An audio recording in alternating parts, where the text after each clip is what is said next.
Hello, it's the Trillium ladies. We are here again together to talk about some really exciting things. And so I'm Melanie. We have Christina here, and Randy, and Crystal. So the topic of the day was about trust. So tell me, ladies, what do you guys think about trust, and why is that an important quality to have in 2019?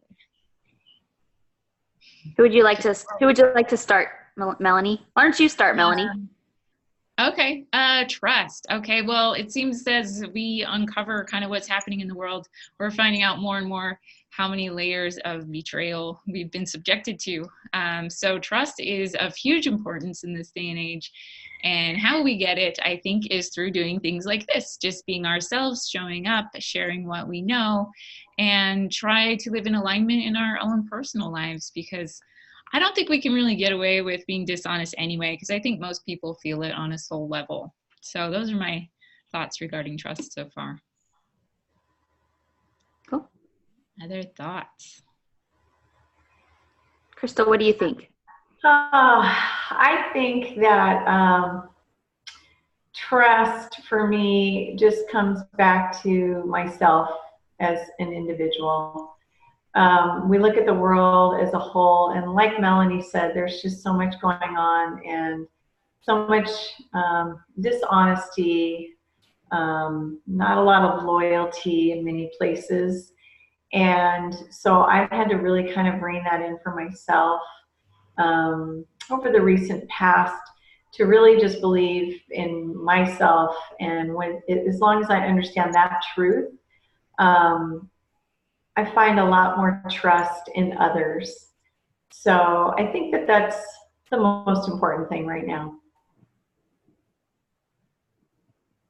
What do you think, Christina? I agree. I think, it's easy to look outside of ourselves in terms of feeling betrayed, but coming back to the understanding and awareness that really everything is a reflection of what we are individually working on, each working on. And I think the most painful thing that you can feel is that separation from your own self, or the letting down of your own self on a deep level. And I think no matter what we do, know that we feel that and we know that. And so I think I agree. It's coming back to looking within ourselves. And of course, things will reflect in the outer world. And like Melanie mentioned, there's a lot going on right now. It's so easy to find something to feel hurt about or mistrusting of. And I think, it's not easy to control everything outside of ourselves, but we can certainly at least control our perception of things and our honoring of our own selves. That's something we can control. And that's a great place to start. Randy? Shoot, someone called in right as you were talking, so I didn't hear the end of what you said, but that's okay. I'll listen now. Yeah. I thought it was your audio that cut out, but it was mine because someone was calling me. Yeah. Telemarketer. Okay. Let's see. So I think, from what I've discovered is fear is the opposite of trust. When you're in trust, you don't really have any fears. If you're in fear, then you're not trusting. And I think as within me, within society, within the reflection that society's offered back to me, I've realized I've spent most of my life in fear and not in trust. And I think that having that fear reflected back to me became ugly enough that I turned to trust. And it's a journey turning to trust. I'm still on that journey. I still have days where I, wake up and maybe not wake up, but, something happens during the day, let's say, or during the week that makes me want to go into fear, because that's the natural program when something happens that I feel is outside of my control. I think when we feel like we're not in control, that's when we can feel like there's fear. So, and again, it's a program, right? That fear is a program like we talked about last week. So over the past, I would say, year, I kind of did what we talked about last week, and I kind of went the opposite of that program and kind of really focused on jumping into full trust and seeing what that felt like. seeing what it felt like to, well, you almost have to walk through the fear, I think, to get to trust, because it's scary to jump in. It's scary to let go of old programs that you think you run because you're trying to not be afraid, but really they're programs you run because of that fear. It's like with money, especially in this society, we have these programs around money that we need enough of it, or we're going to run out, or, you know, and we end up blocking the flow of those funds because of that fear, because we feel like we have to collect and absorb and take, and we end up in the fear mode. You've seen that in our whole society, everybody in this fear about money. And that's why it's been such a problem for most people. And you know, money's just a reflection of all the other energies that are happening. So my husband and I decided, well, let's just see if we just follow our passion and what we desire and trust that the universe will provide, and see what happens. And we just jumped into that trust. And he quit his job that he'd worked for, I don't know, 20 something years and was doing really well, making money. We had that so-called security of that paycheck and insurance and all that stuff. And we just let it all go and tried something different because we didn't feel that program was serving our highest good anymore. And that was scary. We did have to face that fear, but then we got to jump into trust. And once you land in trust, you start playing with it, then it starts to deliver. But it can be scary, and it is, I mean, it's still a little bit scary, to be honest, but it's also fun. And I think the more you play with it, like we talked about last week, the more fun it is. And we're just like, well, let's see what happens. Let's see how it's going to play out. And you realize, and this is one thing Crystal taught me in a workshop we did. She said something that really, really stuck with me. She talked about how she does this meditation where she just says to herself, well, Crystal, why don't you tell what the meditation is? And then, because I think you say it better than I do. About having we'll see if it comes out the same. But something that came to me as you were talking is, when we step into that fear and we start to worry, as we all do, if we are able to bring ourselves back to that present moment and kind of listen to ourselves and ask that question, you know, is this truly really happening right now? Or is it something that we're projecting or we're thinking about in the future? So it all turns full circle back to sitting here right now. Each of us, all of us in the world, we have exactly what we need right now in this moment. And that's truly what the meditation is if you're able to bring yourself back to this present space and understand that if you're fearing, you know, as you described, the lack of money, or it could be anything, just throw out any worry that we have. If we bring ourselves back to that present moment, we realize that truly everything that we need, we have right now in this moment. Whether it's, you know, food that we worry about, is there going to be enough? Well, are you hungry right now, or do you really have everything you need? Is it clothing? We're all wearing clothes, thank goodness, right? So everything that we need, we have right now. And it's this process of truly just sitting right where you are. I talked about sitting last week, and kind of just feeling your body in space and in time that you're at, and trusting that it is here. It's all you need. And so that was a huge lesson to me. Sorry, go ahead. Oh, yeah, just one thing I've been working on is like my psychic abilities and enhancing those.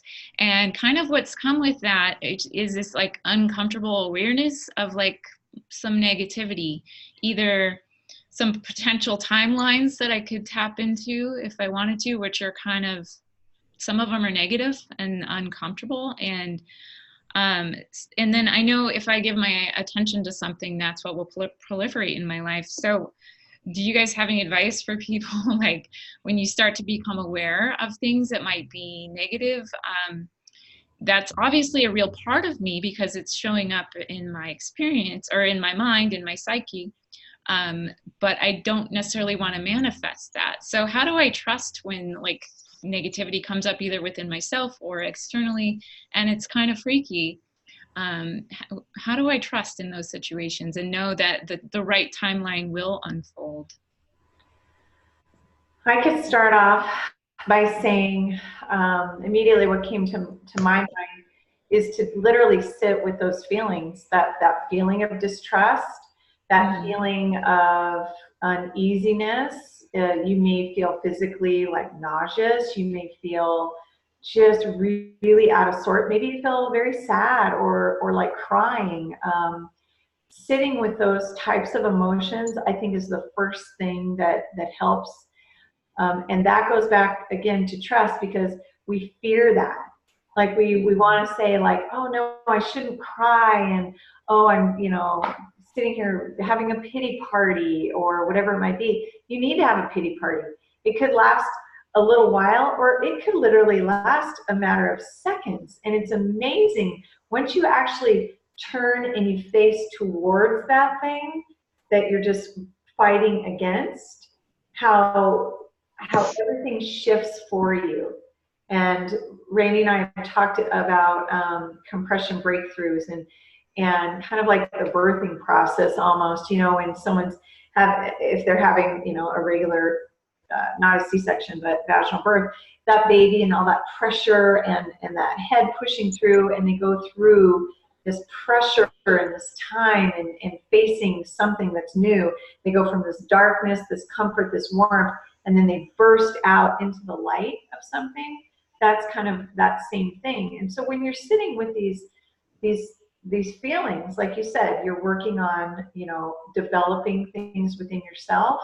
That's for me, is the biggest thing, is to sit there and to be able to turn and literally just face that thing and look at it and allow yourself to feel all the feelings that you need to. And so that's not bringing it into reality more by focusing on it? It's already in reality if it's bringing you fear. Exactly. So it's not like it's not there already. You're just looking at it to understand it and then say, is this even real? Where did this come from? What fear is this reflecting back to me that I'm holding within? And just being okay that that's what's there.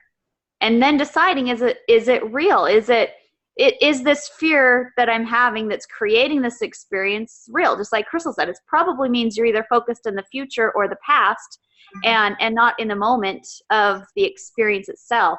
Just like she's talking about giving childbirth, I really think that's a great example, because in the moment of delivering a baby, it's painful. It might be scary. It might be difficult. That's when you really push that creation through, right? And sometimes in that moment, it might seem like everything's going wrong, but really everything's going right. And it truly is moving the energy so intense for that breakthrough to happen that it seems a little scary. So look at it and observe which one is it? Is it that this is just a painful, or not a painful, but even a difficult step into manifesting my creation? Or is it something that I'm fearing that's manifesting what I don't want? Because a lot of times you'll see things, I think, that, we think, oh, it's not going how I think it's going to go, so I must have done something wrong. When in reality, it's just going exactly how it's meant to go. And that's just part of the process of that birthing process of that manifestation. Mm-hmm. And also along the time during the creation, the time in the womb. The baby's creation's not going to be born before the proper incubation period. So that doesn't mean that anything's wrong. It means it's developing perfectly. And that's that trust. You don't sit there when you're pregnant and go, oh my gosh, it's been 3 months. This baby hasn't come out. Something must be wrong. I must be doing something wrong. And it's like, no, the baby needs the incubation period that it needs. When it's ready, it naturally starts to move. Your body naturally responds. The universe is the same way. It naturally starts to get you to where it's like, okay, everything's here for you. Now let's bring this creation into reality. The time is now. And that's when you go with that divine timing. Yeah. And we talked, we talked similarly, we're reflecting this process back within ourselves. Last week we talked about, or I recall speaking about, often people are uncomfortable with being uncomfortable or judging whatever process they're in the middle of. And so I see this a lot, and I see this a lot with females, because we're nurturers and we want to help and fix and heal and all of that. And so we literally will stop someone right there before they push through and have that moment of, aha, oh, look what I can do. And I see that. I'm a therapist. I see that all the time with, the person, say the spouse is uncomfortable because her husband is relearning how to feed himself, and he's not doing it well, and so the wife is uncomfortable, so she starts spoon feeding him, and then some level of him is just going to shut down and say, okay, whatever, it's not worth it, or no, I can't do this anymore. So same thing within ourselves. I think if something is in your consciousness and awareness for you to look at, or if it's up, and thankfully you have the awareness and you're consciously aware of something, whether you want to look at it or label it as positive, negative, whatever, if it's there, there's something for you to do in that moment. And you can stop yourself, and sure, it will go away, but it's going to come back because it's something that needs to be looked at. So it's going to, like we talked about, this cycle will repeat, that relationship pattern will repeat, the abuse pattern will repeat, the abandonment pattern will repeat. So I think I personally just try to witness and feel how I'm feeling, and try really to just, not judge how I'm feeling, because I've learned I'd rather go up and sit in the bathtub and cry for 5 minutes and really let it move through me than to keep fighting and acting like that's not okay, or to suppress that. Yeah, and I think anytime you're suppressing energy, you're literally damming your flow. If your flow needs to cry, then you cry. If your flow needs to scream, then you scream.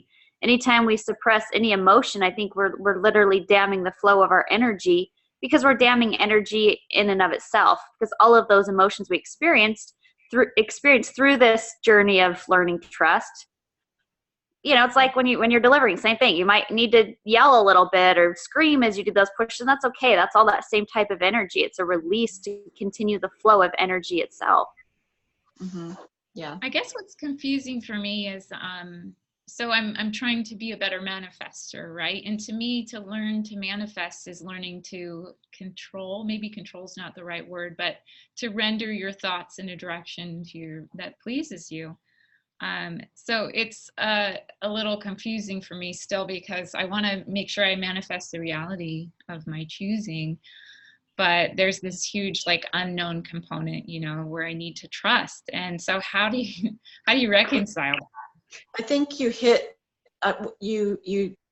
this is what I think, this is where the disconnect with manifesting, and sure, The Secret came out years ago, and it's a beautiful teaching. It's based on The Science of Getting Rich by Wallace Wattles. It's a beautiful teaching. The law of attraction is a beautiful teaching. But I think what people, a little bit of a disconnect is, you can sit and think about a Maserati all day or whatever it is, but it's really a vibrational resonance thing. So if you're only trying to control your thoughts, but the feelings are being suppressed, and the true, where it really comes from within you, and so again, not specifically relating to you, Melanie, but that just came to me. I think people will often get frustrated because they feel like they're doing it all, this, the law of attraction and co-creating and creating. They think they're doing it the way that the textbook says to do it, but they're not really being honest about the feelings within. And so it's not, in my opinion, going to work out in the way that they may think, but there's no judgment in that. You just, okay, redo, start Right. over, do it again, try again, new path. And if you just have a playful attitude, now granted, you can't have a playful attitude in every moment about everything, but if you just kind of look at it with less judgment and oh, I really screwed that one up. That was, wow, I won't do that again. But that's learning. And then you learn, I will not do that again. And then, and I think the soul gets really excited being surprised and just delighted in the wonder of it all.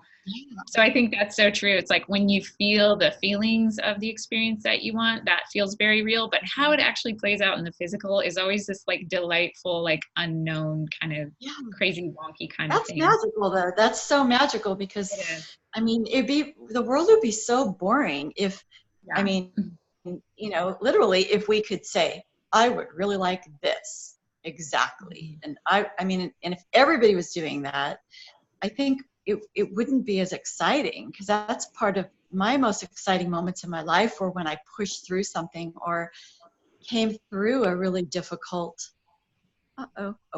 sorry, had a message, had a really difficult transition through something, but then look back on it with perspective, just a different perspective, and understood how incredibly, what a beautiful gift it was to go through that. And that's when, you know, I'll say that was really hard, but I wouldn't trade that for the world. Look at all these incredible things that I learned.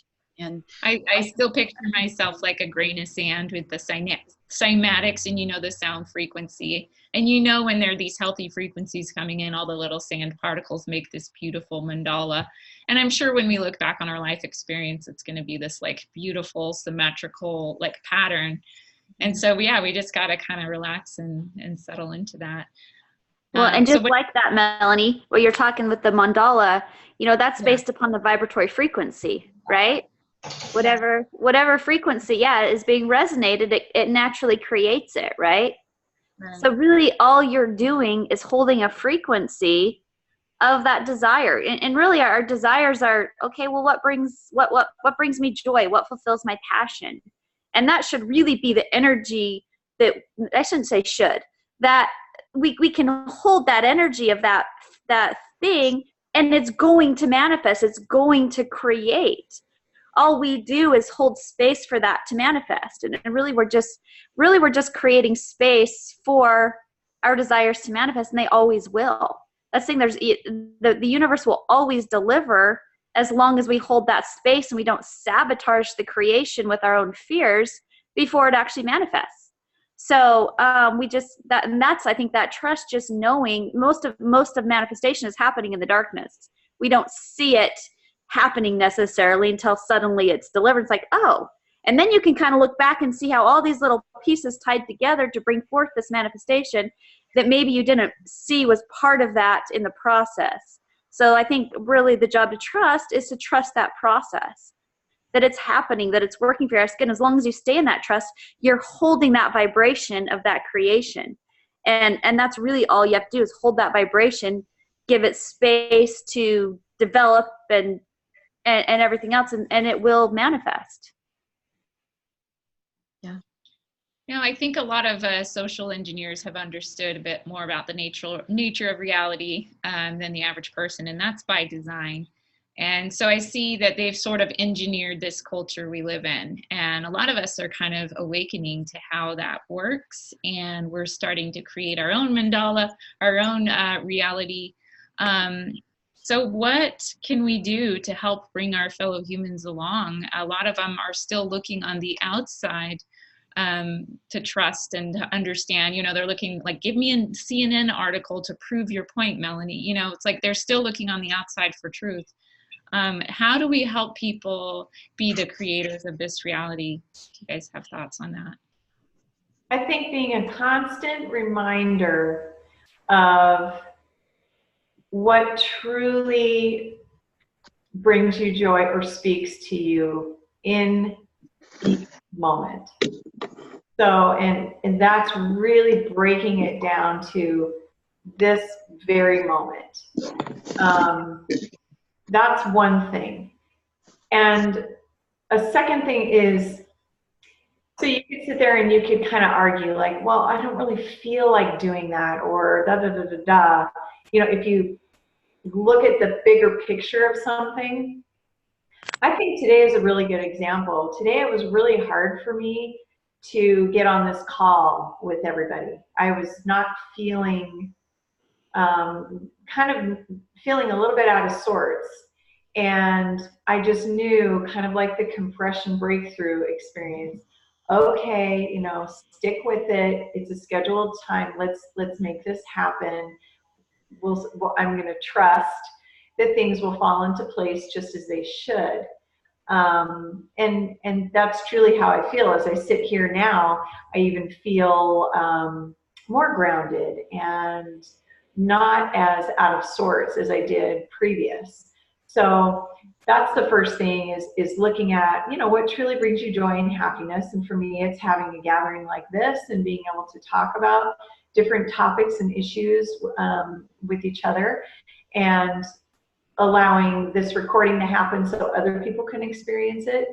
But then just kind of coming back to, well, sometimes you got to push through, to just see what's on the other side of something. And let's say it didn't work out. Maybe we couldn't get on this call for whatever reason today. That would be okay too. We can just trust that, well, for whatever reason, it's not meant to be today and we'll do it tomorrow or the next day, and it's all, so it always ends up perfect. And I think that's the thing. Like this big fundraiser I did for the orphanage, my goal is like, all right, I'm putting out there, I'm going to make $5,000 on this fundraiser. Like that was my goal. We ended up like losing $1,000. And that was a big lesson in trust for me, because I went, oh my gosh, not only did we not make any money, I just lost, I could have paid for all of the trimester of school just with the money that I lost doing all this work and all of you coming to help and all of that at this fundraiser. And it was very disheartening to me and discouraging. But I had to go back to that trust, like, well, I guess the universe wants to deliver it in a different way. I don't know. So I'm not going to wallow in those energies. I did have my moments of crying. I cried at least 3 times over it, and let that energy flow and let my feelings go and not feel bad that I'm feeling that or anything else, but just let it be. So then I can come back to my space, that space that I'm holding in trust, and say, well, I guess I'll let it manifest a different way. Well, then my husband got a call. Well, I had a dream. Let's talk about my dream real quick. I had a dream that night, and I was like, I had this power to manifest anything instantly in this dream.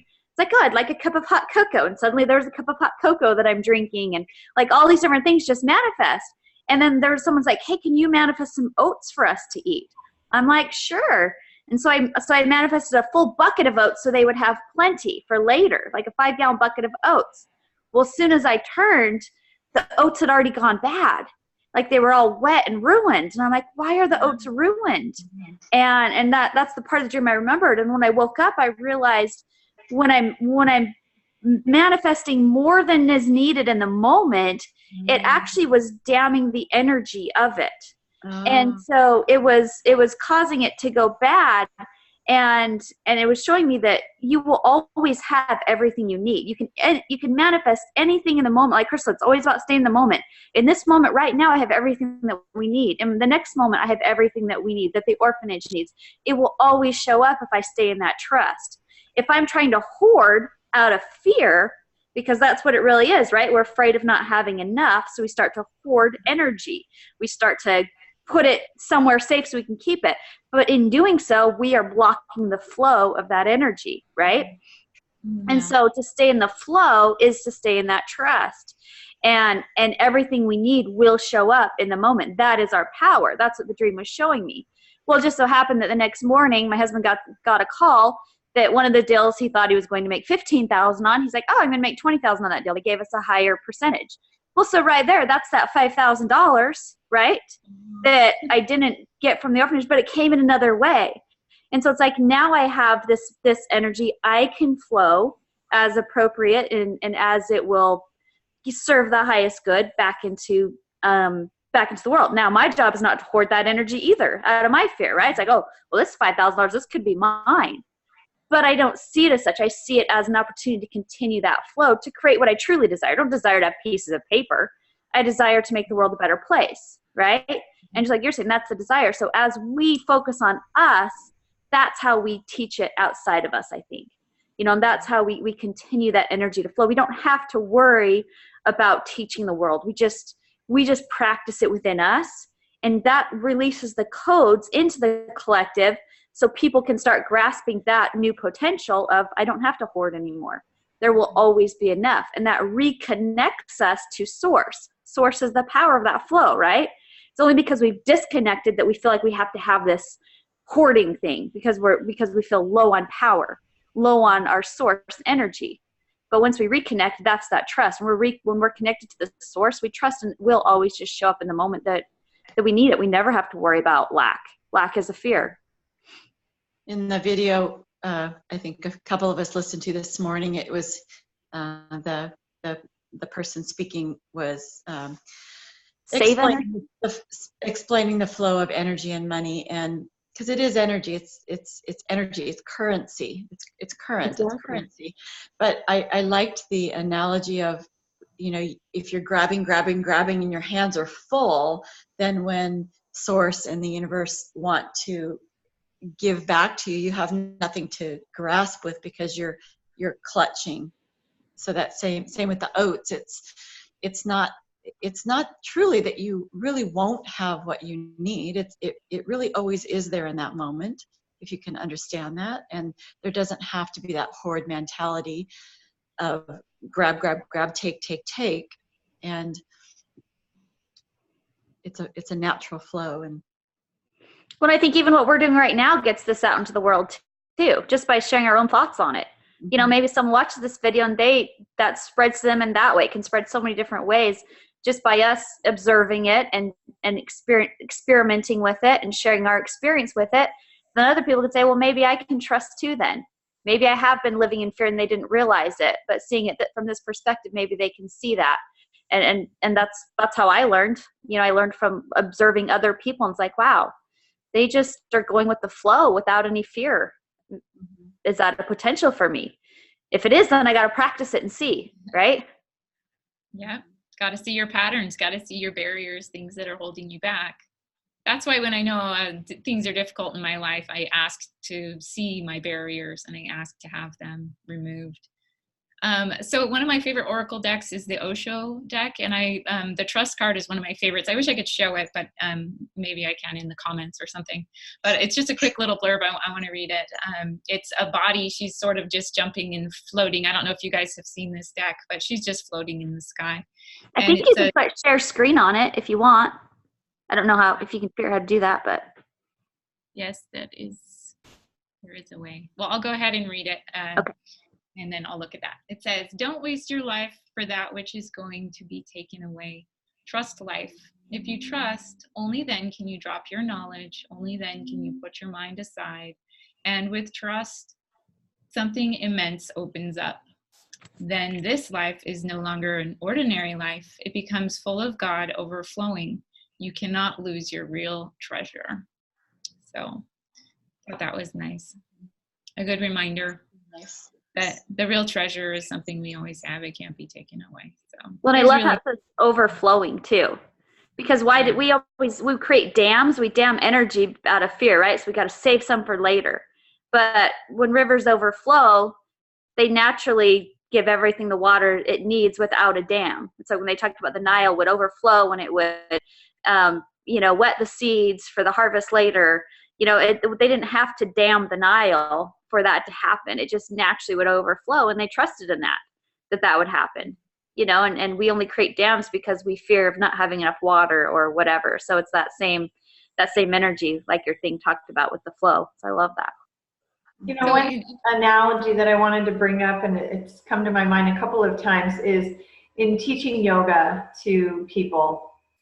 And we all look externally and we love the pictures that we see, whether it be on Instagram or the Yoga Journal magazine or something. And it's like, oh, I want to get in that pose, or I want to look that way, or whatever it might be. And so we start to kind of force ourselves or almost pigeonhole ourselves into, okay, I'm going to strain and stretch and I've got to reach my toes, And the minute that you push like that and you're pushing against your body is instantly going to push back, right? There's no flow in any of that. So the minute that you stop pushing and reaching for that, you have more flow. And something that I like to bring up every now and again is that if you have a clenched fist like this, something really tight, and you don't want to let go, or whatever it might be, you don't want to release or open, you can't receive what I'm giving you. I like to always, make it like something delicious, like dark chocolate. How can you receive that if I'm handing it to you when you have that?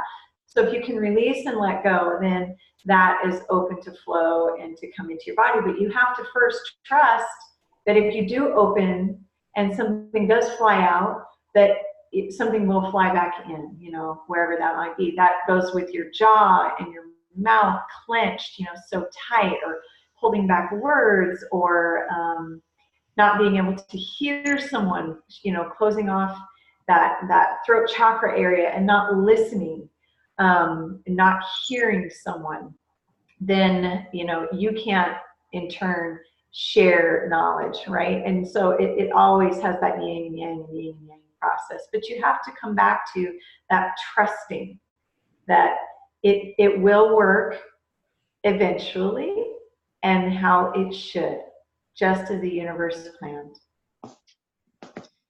Sometimes it's kind of frightening because there is that time period, because it's a linear reality when it hasn't necessarily manifested. Like Randy, you said, when your husband quit his job, you guys were just sort of like, there must have been a month or two.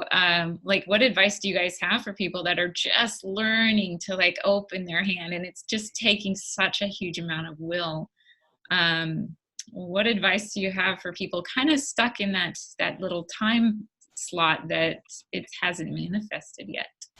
Kind of scary. It'll only work if you stay out of fear. So it actually took us 2 years before my husband's business produced income. Okay. And I honestly have no idea, looking back, how we survived for 2 years. You know what I mean? But we always had everything the moment I never even tried to hold back. I just let it flow as if it was always there. And somehow it always was. It would just come in whatever way.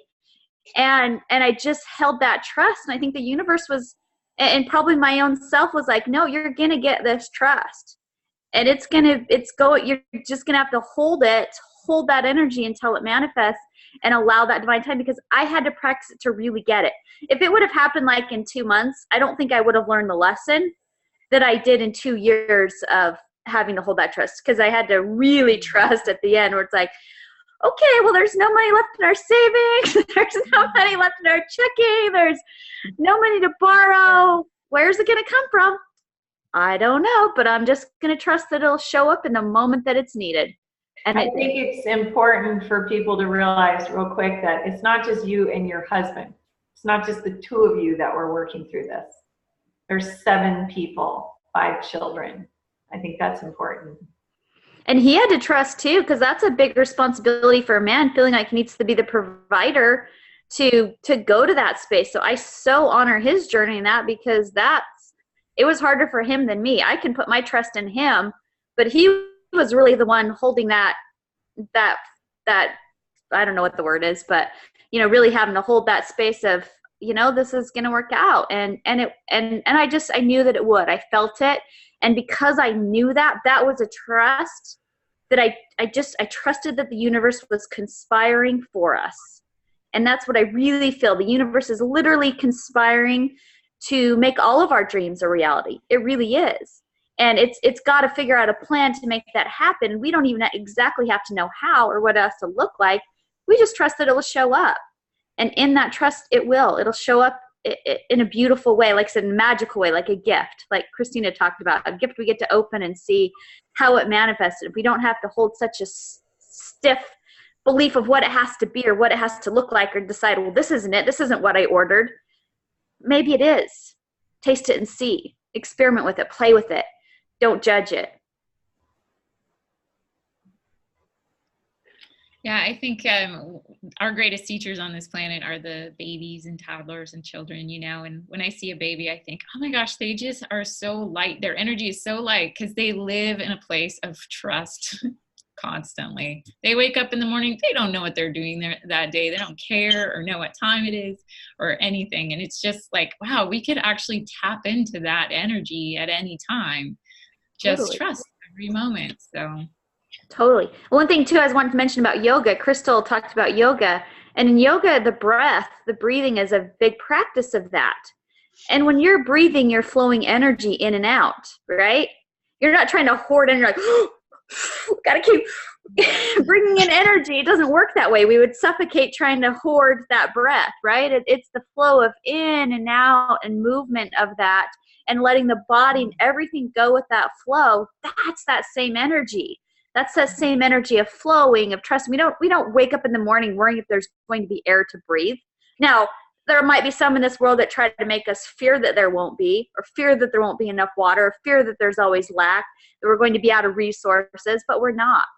It'll always be there for us when we hold that inner knowing. If we don't hold those fears, it will find a way to flow to us. The breath, the water, all of those things that are representation of the energy. And so, yeah, flow it in. You might want to hold it for a minute just to feel it and then release it. and then bring it in again and let your body move in that flow. So yoga, flow yoga, like what Crystal teaches, is such a fantastic practice in a very physical way of learning to trust your body, to trust that flow, and move with it instead of fighting against it. Mm-hmm. And do you guys find sometimes though there's almost like a shadow side to this, like where you could almost go too far with trusting?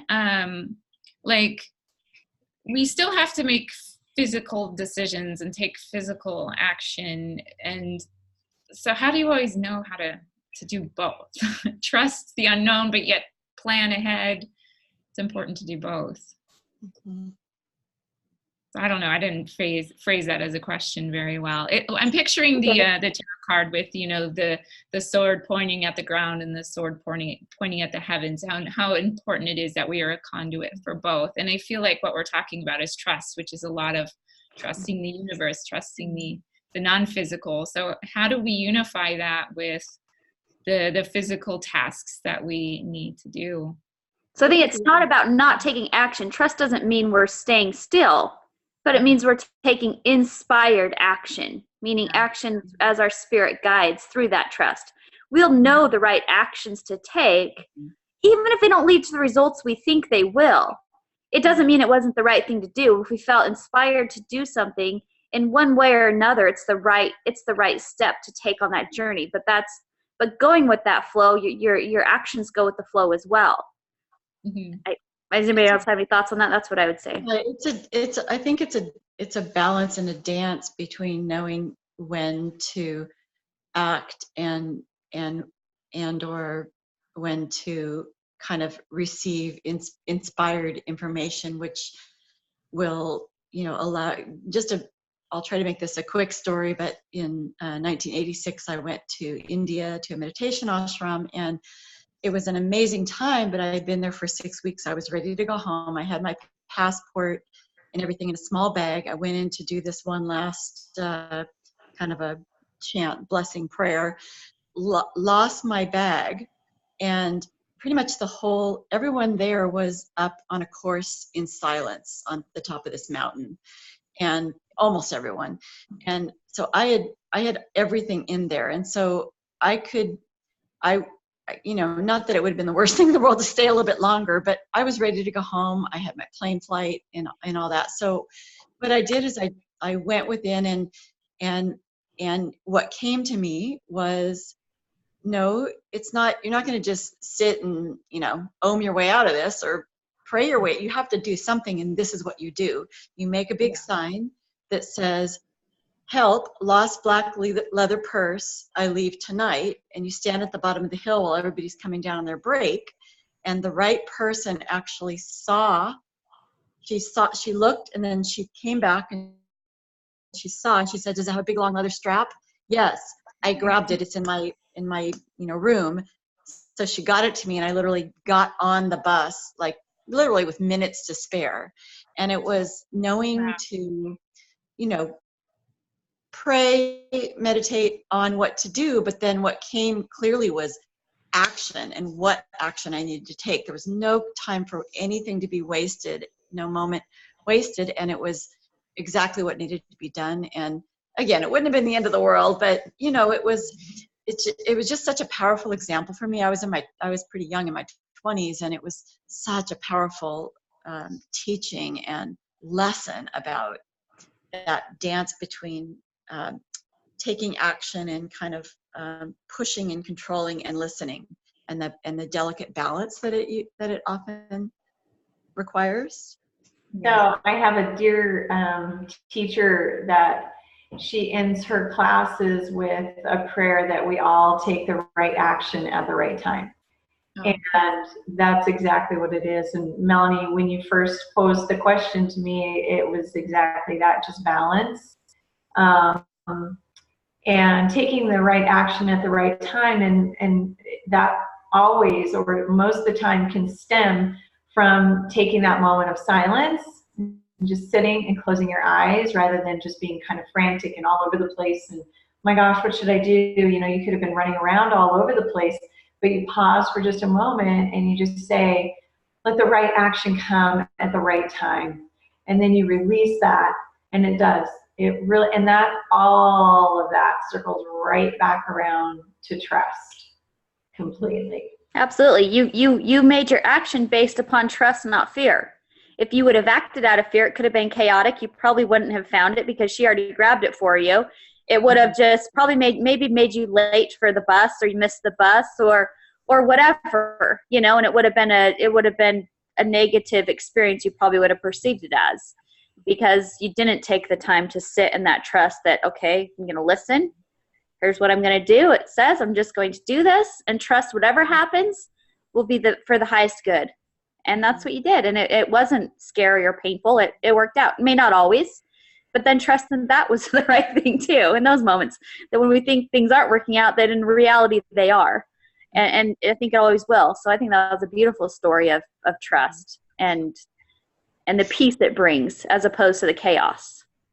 Yeah. And being a person that likes to do things and have lists and, you know, kind of push through things sometimes. It's, you know, sometimes what comes is just sit down with your cat and have a little nap. I mean, do nothing. Like, just try that. Do nothing. And, oh, okay, I can do nothing.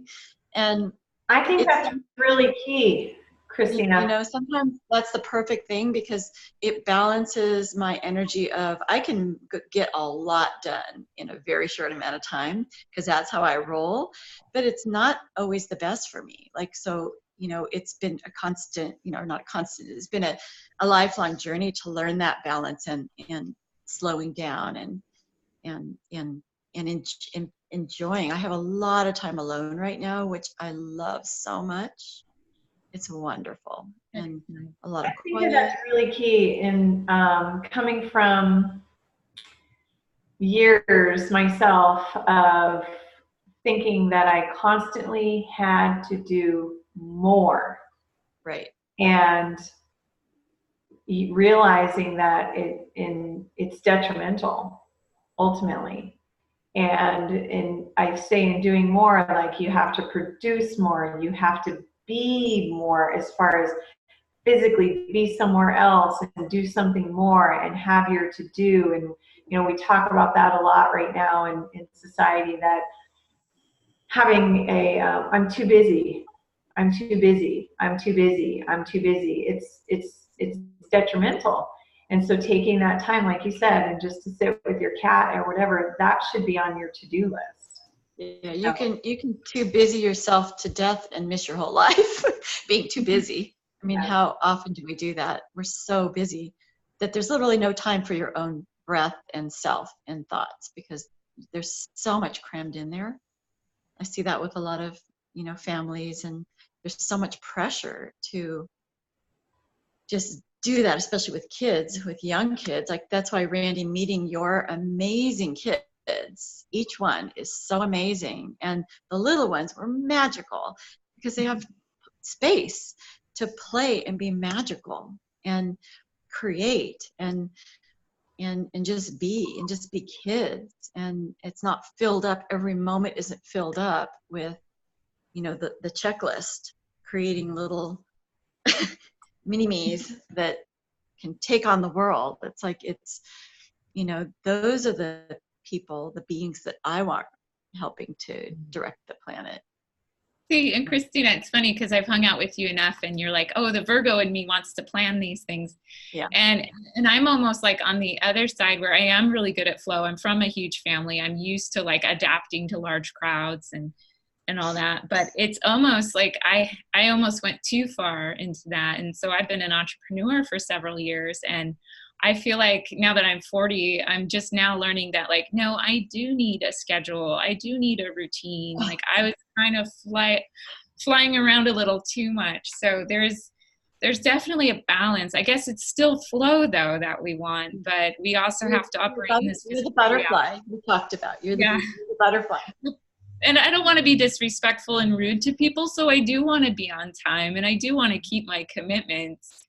But then sometimes it's tough because I made a commitment, but yet that day I'm just not feeling it. So there's still like a balance it's kind of tricky to strike. And I think it's in that moment, what you feel in the moment. If in the moment you feel like, you know, this just this doesn't feel good to me, or this doesn't feel right to me, fine. You shift your energy in the moment, and that's okay too.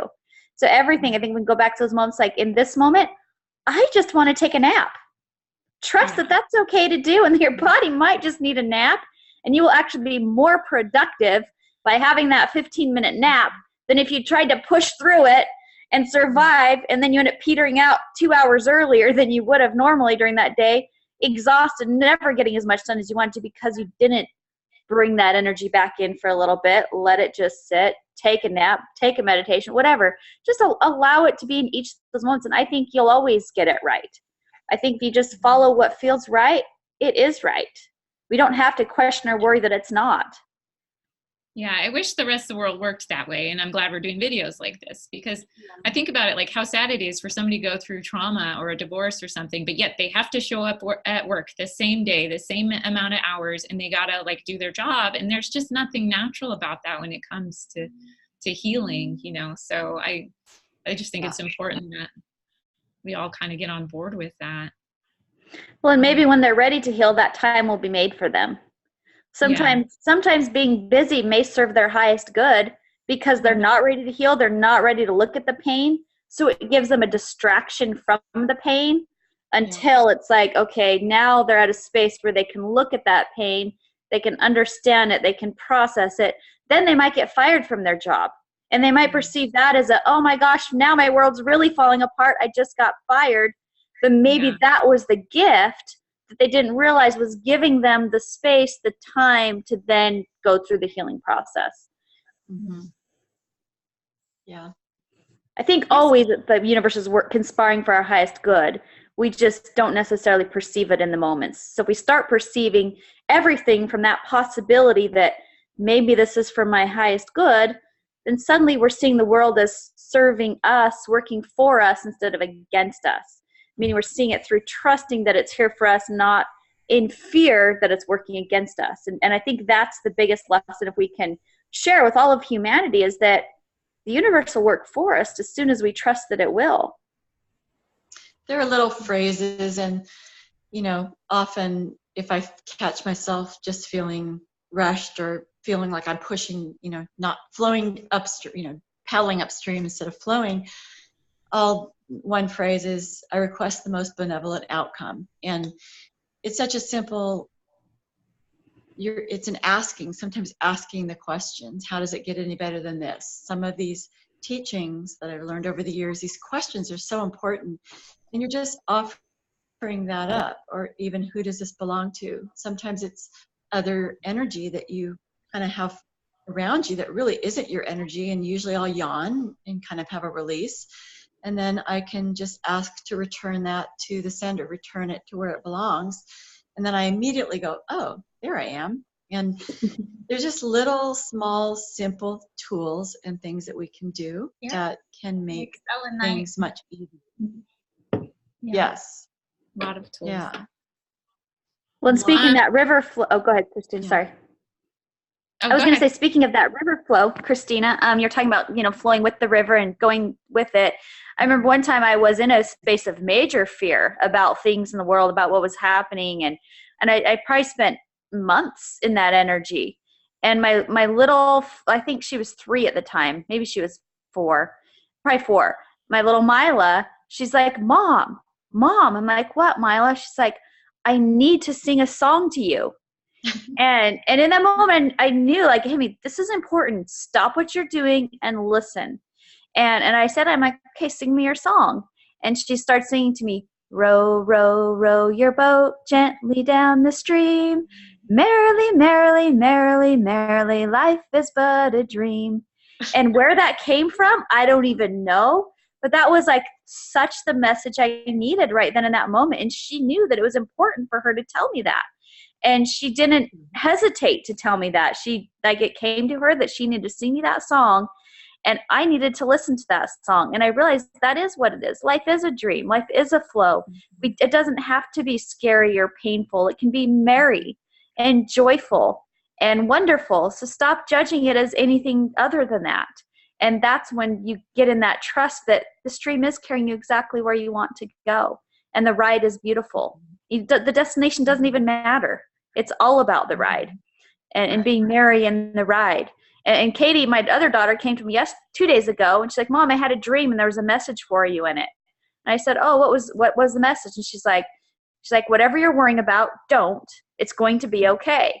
And I've been worrying about the orphanage. I've been worrying about other things. And it's like, so these messages are coming through, like Christina said, these little beings that are just open to receive. And if we'll listen to that, wherever it happens to come from, wow, there's profound knowledge coming through them because they do trust.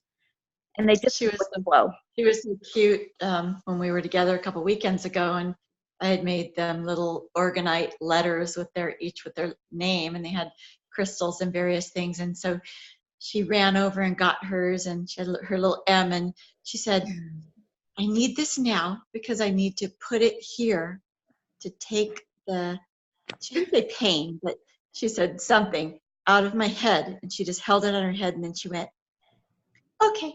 And she put it down and went about her. It's just so cute. Like, yeah, she just knew. She knew exactly what she had to do. And trust and took inspired action. All right, well, we're almost at an hour, so we're going to wrap it up. But let's just all go through the takeaway we took from today's discussion. And I thought Randy's comments about, trust and inspired action results in flow. And that's really what we're going for. So, Christina, you want to take it? Yeah. We're not doing a word today. We're doing or you could do a word. No, I just feel I do want to do a word. I want to do freedom because I feel so much hope for each of us, for our planet, for our country, for the world. I really, really do. And I think we're coming into a significant time of change. And just don't be in fear. Be in trust as much as you're able, as much as you can allow in. Because I really do believe it's a magical time. And I think we will start to see that more and more. Definitely. Yeah, I feel it too. Totally. Absolutely. Randy, do you want to pick a word or give some final thoughts? Well, just this conversation, since it reminded me of Mila's song to me, I'm just going to hold that song in my heart and share that with the whoever else happens to watch. Is just row your boat gently down the stream, merrily, merrily, merrily, merrily, life is but a dream. Don't take it too serious. It doesn't have to be hard. Enjoy the scenery. You don't even have to row the boat all the time. Just when it feels right. If you want to move here, move there, but enjoy. Be in joy, meaning if you're in joy, you can't not be in joy. So be in joy in your boat floating down the river and whatever it has to offer and the beauty that it brings you. Even the scary things, notice those too. Yeah. And push through them and you realize they probably aren't very scary. It's all just a dream. Mm-hmm. All right, Crystal. So for me, mine was my word. I actually have a word is balance, and it was inspired by you, Melanie, in you talking about, we talk about trust, and it's like, oh yeah, just trust. Everything's just going to be. And it's like kind of in a la-la land or woo-woo world, but having that balance, that you have the sword that's going up and the sword that's going down in the earth. And so find that balance in between. And know and believe, that in your heart, once you can find that balance, I'm feeling really lethargic. Okay, I'm going to do a breathing and spark myself up. Or I'm feeling super tired. Okay, I'm going to take a nap because that's what I need. So within trust, finding balance. Thank you. Perfect. All right, well, that wraps it up for today. So I guess we'll just say goodbye. Bye, everyone. Bye. Remember, your trust will lead to freedom. So it is going to be Independence Day tomorrow. So trust that we are free, that we have the power within us to create. So we are free. So that's beautiful how it relates to freedom. Yeah. Thanks for that, Christina. Goodbye. Bye. Bye.